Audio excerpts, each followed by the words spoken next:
Bonjour les amis, je vous parle depuis Bali où je passe un mois auprès de mon fils qui y habite et qui y travaille. Alors j'ai eu envie de vous faire du coup une petite vidéo sur mes nombreuses lectures et découvertes parce que j'ai beaucoup de temps pour ça, je suis ici aussi pour lire et pour écrire.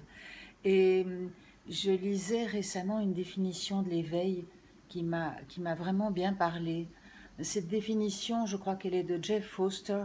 Il disait que l'éveil, c'est la reconnaissance que je suis la conscience avant toute forme, avant ma forme, et aussi je demeure la conscience après ma forme.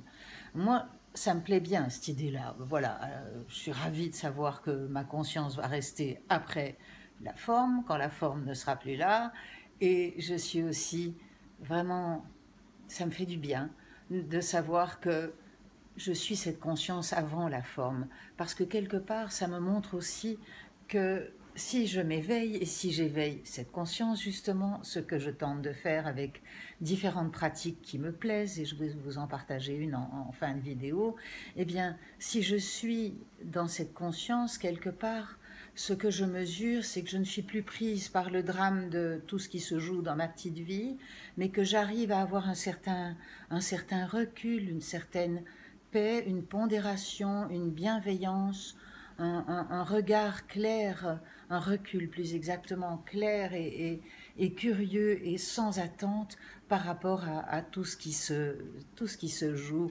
tout ce qui se vit dans ma petite vie. Ça veut dire que je ne vais plus considérer comme bien les succès et mal les échecs, bien ce qui est beau et voilà, à fuir ce qui est laid. Je ne vais plus considérer les torts et les raisons. Quelque part, si vous voulez, quand je suis dans cet espace que je reconnais que je suis la conscience en dehors de toute forme, et avant et après toute forme, eh bien, moi, ça me met dans un espace tout à fait paisible par rapport à tout ce qui se joue alentour. Alors, des fois, j'arrive à faire ça. Je fais un petit exercice que je voudrais vous proposer par rapport à ça, et ça va vraiment très bien, ça va tout seul.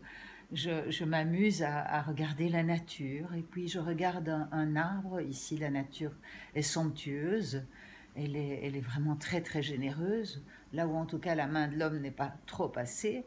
Et je regarde la nature, par exemple un bananier, un amandier, un palmier, et je regarde sans qualifier, sans mettre le moindre qualificatif de arbre, de vert, de beau, de riche, voilà, de florissant ou quoi que ce soit. Simplement, est-ce que je peux regarder un arbre sans le connoter même du simple mot arbre?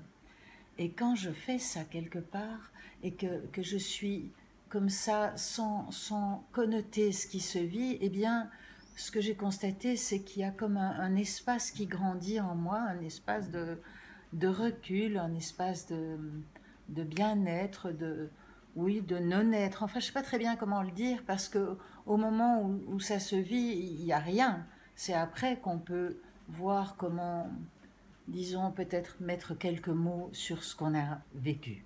Et donc j'ai beaucoup fait ça ces derniers temps, et j'avais envie de vous raconter cette histoire-là parce que je la trouve comique.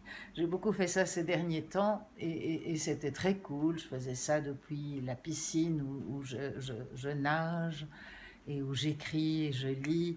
Et puis j'étais dans cet espace tellement vaste où il n'y a juste rien, il n'y a pas de connotation, il y a juste un immense je sais pas quoi. Voilà. Et puis, ce matin, j'étais aussi à la piscine et il y avait un couple qui fumait. Et je ramassais toute la fumée, toute la fumée de leur cigarette dans la figure.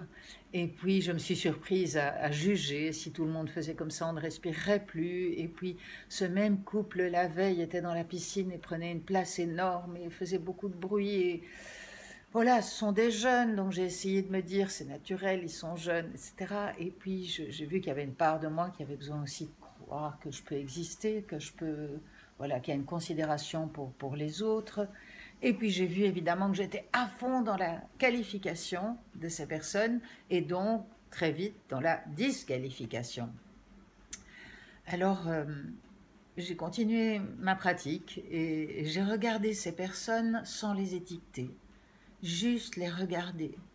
Voilà, il y avait un noir, il y avait une blanche, et j'ai essayé de pas les étiqueter. Lui, il était très musclé, je me disais, tiens, il est très musclé. Non, stop, juste je regarde, et puis elle avait l'air d'avoir voilà, une peau bronzée, elle avait l'air bien dans sa peau et tout. Stop, pas de qualification. Et puis il y avait les cigarettes qui venaient vers moi. Stop, pas de qualification. Et puis il s'est passé quelque chose d'assez particulier, c'est qu'il n'y avait plus cette gêne par rapport au facteur de la cigarette et du bruit. Il y avait juste rien. Il y avait l'être. Il y avait l'être. Il y avait. On est les mêmes. Moi, à certains moments, je peux aussi peut-être déranger. Je peux peut-être pas créer le bonheur de quelqu'un. Voilà. Donc je voulais vous proposer cette pratique de non-qualification des choses. Est-ce que je peux m'asseoir et regarder sans qualifier? Alors je vous propose de commencer avec quelque chose de beau que vous aimez et de ne pas le qualifier, mais ça va vous muscler pour que quand vous viviez des choses plus difficiles, ça peut être une maladie, une perte d'emploi, est-ce que vous pouvez à ce moment-là rentrer dans cet espace, cet arrière-plan qui ne qualifie pas, qui ne veut pas que les choses soient différentes, qui peut simplement dire oui à ce qui est sans le connoter. Voilà, c'est tout ce que je voulais vous dire, les amis, et je vous souhaite une très belle journée. À bientôt.